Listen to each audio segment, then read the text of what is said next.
جب انسان کو پیدا کیا گیا تھا، اس کا خمیر گویا گیا تھا، تو 39 دن تک اس کے خمیر پر مٹی جو گوندی گئی تھی انسان بنانے کے لیے، اس پر 39 دن دکھوں کی بارش ہوئی تھی اور ایک دن خوشیوں کا می برسا تھا۔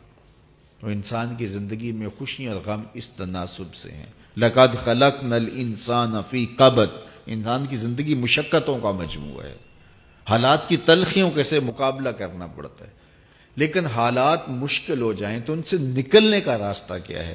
تو سنیے قرآن کیا کہتا ہے، وَمَن يَتَّقِ اللَّهَ يَجْعَل لَّهُ مَخْرَجًا وَيَرْزُقْهُ مِنْ حَيْثُ لَا يَحْتَسِبُ، جو اللہ سے ڈرنے لگ جاتا ہے، تقوی اختیار کر لیتا ہے، تو پھر اللہ تعالیٰ جل شانہ اس کے لیے مخرج پیدا کر دیتا ہے، یعنی اس مصیبت سے نکلنے کے اللہ راستے دیتا ہے۔ یہ اس شخص کا مقصوم ہے جو اللہ سے ڈرتا ہے، اس پر مشکلات اس پہ بھی آتی ہیں، یہ نہیں کہ اس پہ مشکلات نہیں آتی، زندگی کی مشکلات کا وہ بھی شکار ہوتا ہے، لیکن جو ہی مشکلات آتی ہیں ان مشکلات سے نکلنے کا اللہ اسے راستہ بھی عطا کر دیتا ہے۔ اور دوسری بات، وَيَرْزُقْهُ مِنْ حَيْثُ لَا يَحْتَسِبُ، اللہ اس کو وہاں سے رزق دیتا ہے جہاں سے اسے گمان بھی نہیں ہوتا، وہاں سے رزق دے دیتا ہے۔ بندہ تو یہ کہتا نا کہ مجھے یہاں سے ملے گا، یہاں سے، ایک بندے کی منصوبہ بندی ہے، لیکن جو اللہ سے ڈرنے والا ہوگا اللہ اس کو وہاں سے رزق دے گا جہاں اسے گمان بھی نہیں ہوگا، خیال بھی نہیں ہوگا کہ یہ راستہ بھی اصول رزق کا ہو سکتا ہے۔ تو یہ میرے رب کا وعدہ ہے اور میرے رب کے وعدے سچے ہیں۔ تو جب تم اللہ سے ڈرنے لگو گے تو یہ تخت و تاج، یہ دنیا کی عزتیں، یہ تمہارے قدموں میں ہوں گی۔ اس سے ڈرنے کا نتیجہ ہے جو تمہارا رب تمہیں عطا فرمائے گا۔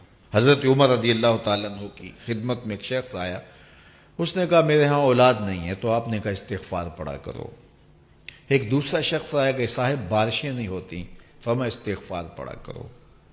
تیسرا شخص حاضر خدمت ہوا اور کہا کہ ہمارے ہاں قحط کا عالم ہے، فرمایا کہ استغفار پڑھا کرو۔ تو کوئی پاس بیٹھا تھا، اس کے اٹھ کے جانے کے بعد کہا کہ مختلف لوگ مختلف سوال لے کر آئے اور آپ نے ایک ہی جواب دیا کہ استغفار پڑھا کرو۔ تو کہا میں نے اپنی طرف سے تھوڑا دیا، یہ تو میرے رب کا فرمان ہے۔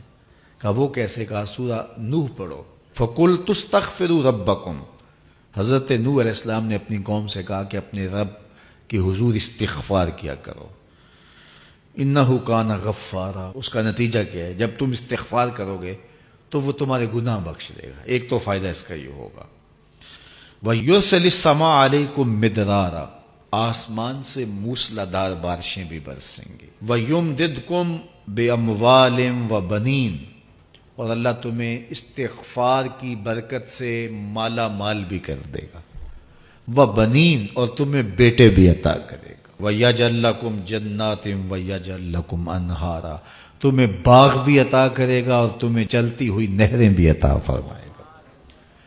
آج میں سمجھتا ہوں کہ پاکستانی قوم کو اجتماعی استغفار کی ضرورت ہے۔ آپ کے دریاؤں کا پانی سوکھ گیا، استغفار کریں گے اللہ تعالیٰ ان کو پانیوں سے مالا مال کر دے گا، بارشیں ہوں گی، قحط سالیاں دور ہوں گی، بے اولادوں کو استغفار سے اولاد نصیب ہوگی، اور معیشت کی بہتری جو ہے وہ استغفار کے ذریعے سے ہوتی ہے۔